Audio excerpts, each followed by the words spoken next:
زید بن ثابت رضی اللہ عنہ سے روایت ہے، وہ بیان کرتے ہیں کہ ابو بکر رضی اللہ عنہ نے میری جانب جنگ یمامہ میں اہل یمامہ کے قتل ہونے کے موقع پر پیغام بھیجا، چنانچہ میں ان کے ہاں گیا تو وہاں ان کے پاس عمر ابن الخطاب رضی اللہ عنہ بھی تھے۔ مجھے دیکھ کر ابو بکر رضی اللہ عنہ نے فرمایا، میرے ہاں عمر آئے۔ انہوں نے نہایت افسوس کے عالم میں مجھے مشورہ دیتے ہوئے کہا، یمامہ کی جنگ میں کثرت کے ساتھ قرآن پاک کے حفاظ قتل ہو چکے ہیں، اگر جنگوں میں اسی طرح کثرت کے ساتھ حفاظ قتل ہوتے رہے تو مجھے ڈر ہے کہ قرآن پاک کے حفاظ کے قتل ہونے کی وجہ سے قرآن پاک کا اکثر و بیشتر حصہ ضائع ہو جائے گا۔ میری رائے یہ ہے کہ آپ کاتبین وحی کو قرآن پاک کے جمع کرنے کا حکم دیں۔ میں نے عمر سے کہا کہ آپ وہ کام کیسے کر سکتے ہیں جسے رسول اللہ صلی اللہ علیہ وسلم نے نہیں کیا؟ عمر نے زور دے کر کہا، اللہ کی قسم قرآن پاک کو جمع کرنے کا کام بہتر کام ہے۔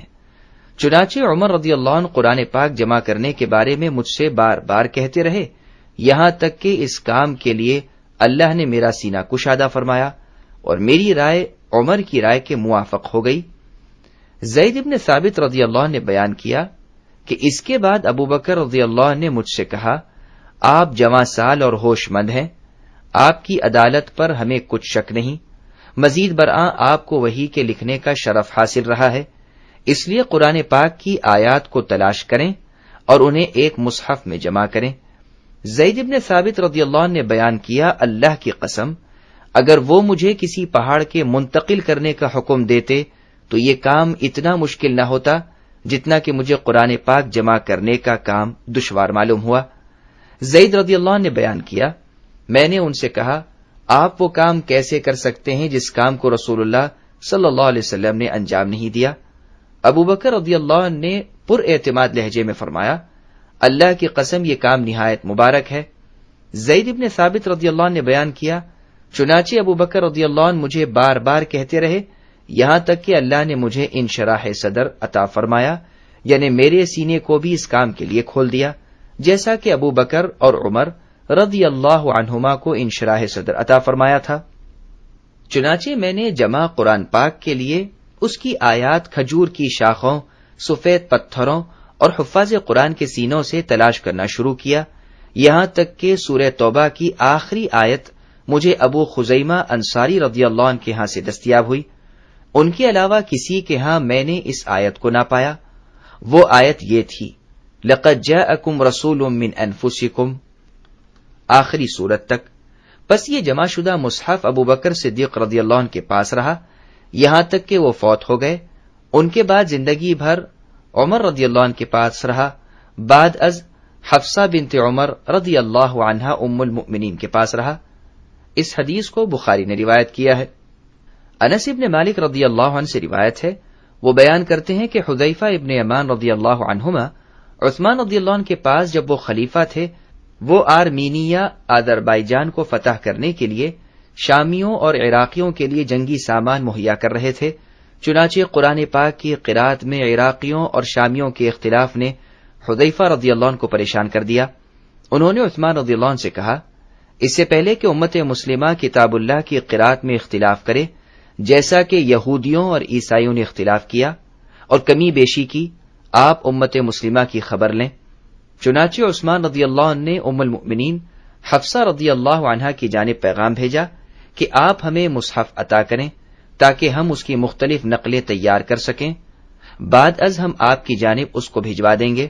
چنانچہ ام المؤمنین حفصہ رضی اللہ عنہا نے عثمان رضی اللہ عنہ کی جانب مصحف بھیجا۔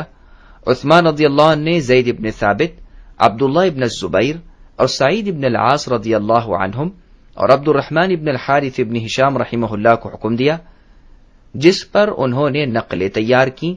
عثمان رضی اللہ عنہ نے تینوں قریشیوں سے کہا تھا کہ جب قرآن پاک کے کسی لفظ میں تمہارا اور زید ابن ثابت کا اختلاف ہو تو اس لفظ کو قریش کی زبان میں تحریر کرنا، اس لیے کہ قرآن پاک قریش کی زبان میں نازل ہوا ہے۔ چنانچہ انہوں نے ان کے حکم کے مطابق تمام معاملہ سر انجام دیا۔ جب انہوں نے متعدد نقول تیار کر لیں تو عثمان رضی اللہ عنہ نے اصل مصحف ام المؤمنین حفصہ رضی اللہ عنہا کی جانب بھجوا دیا اور ہر علاقے کی جانب نقل شدہ ایک مصحف بھجوا دیا۔ اور اس کے علاوہ دیگر مصاحف کے بارے میں حکم دیا کہ ان کو جلا دیا جائے تاکہ اختلاف نہ ہو۔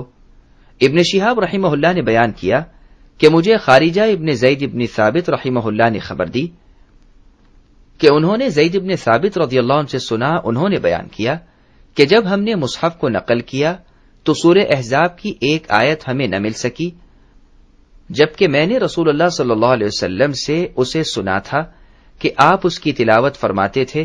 چنانچہ ہم نے اس کو تلاش کیا تو ہم نے اس آیت کو خزیمہ بن ثابت الانصاری رضی اللہ عنہ کے پاس پایا۔ وہ آیت یہ ہے، من المؤمنین رجال صدقوا ما عاہدوا اللہ علیہ۔ تو ہم نے اس آیت کو اس صورت میں مصحف میں شامل کر دیا۔ اس حدیث کو بخاری نے روایت کیا ہے۔ اختلاف قرات اور قرآن پاک کو جمع کرنے کے بارے میں 12ویں حدیث ابن عباس رضی اللہ عنہما سے روایت ہے، وہ بیان کرتے ہیں کہ میں نے عثمان ابن عفان رضی اللہ عنہ سے پوچھا کہ کیا وجہ ہوئی کہ سورہ انفال جو مثانی سے ہے اور سورہ براءہ جو معین سے ہے، ان دونوں کو آپ نے جمع کر دیا اور آپ نے سورہ براءہ کے آغاز میں بسم اللہ الرحمن الرحیم کو تحریر نہ کیا اور آپ نے اس کو 7 لمبی صورتوں میں شمار کیا تھا۔ عثمان رضی اللہ نے جواب دیا، نبی صلی اللہ علیہ وسلم پر ایسی صورتیں نازل ہوتی جن کی متعدد آیات ہوتی، اور جب بھی آپ پر کوئی آیت نازل ہوتی تو آپ کاتبین وحی سے کسی ایک کو بلاتے، اسے کہتے کہ ان آیات کو فلاں صورت میں رکھو جس میں فلاں فلاں بات کا ذکر ہے۔ پھر جب آپ پر کوئی آیت نازل ہوتی تو آپ فرماتے اس آیت کو اس صورت میں رکھو جس میں فلاں فلاں بات کا ذکر ہے، جبکہ سورہ انفال کا مضمون سورہ براءہ کے مضمون کے ساتھ ملتا جلتا تھا، اور نبی صلی اللہ علیہ وسلم وفات پا گئے، انہوں نے ہمیں نہ بتایا کہ سورہ انفال سورہ براءہ میں داخل ہے یا نہیں ہے۔ اس وجہ سے میں نے ان دونوں صورتوں کو اکجا کر دیا، بسم اللہ الرحمن الرحیم کو تحریر نہ کیا اور اس کو 7 لمبی صورتوں میں شامل کر دیا۔ اس حدیث کو احمد، ترمذی اور ابو داؤد نے روایت کیا ہے۔ وضاحت: قرآن پاک کو صورتوں کے لحاظ سے 4 گروپوں میں تقسیم کیا گیا ہے۔ چنانچہ قرآن پاک کی پہلی 7 لمبی صورتوں کو 7 طوال کہتے ہیں، دوسری قسم معین صورتیں ہیں جن کی آیات 100 یا 100 سے زیادہ ہیں، تیسری قسم مثانی ہے جن کی آیات 100 سے کم ہیں، اور چوتھی قسم مفصل صورتیں ہیں جن کی 3 قسمیں طوال مفصل، اوساط مفصل اور قصار مفصل ہیں۔ چنانچہ قرآن پاک کی پہلی 7 صورتیں 7 طوال ہیں، وہ سورہ بقرہ سے سورہ اعراف تک ہیں، ان میں 7ویں سورہ فاتحہ ہے، اور ان کے بعد 11 صورتیں معین ہیں، اور ان کے بعد 20 صورتیں مثانی ہیں۔ مزید تفصیل کے لیے الاتقان فی علوم القرآن کا مطالعہ کریں۔ نیز قرآن پاک کی صورتوں کی تمام آیات کی ترتیب توقیفی ہے۔ جبریل علیہ السلام نے اللہ پاک کی جانب سے رسول اللہ کو اس ترتیب پر مطلع فرمایا ہے، واللہ اعلم۔ سبسکرائب کیجئے ہمارے چینل اور دبائیے بیل کا آئیکن تاکہ آپ کو ریگولر نوٹیفیکیشن اپڈیٹس مل سکے۔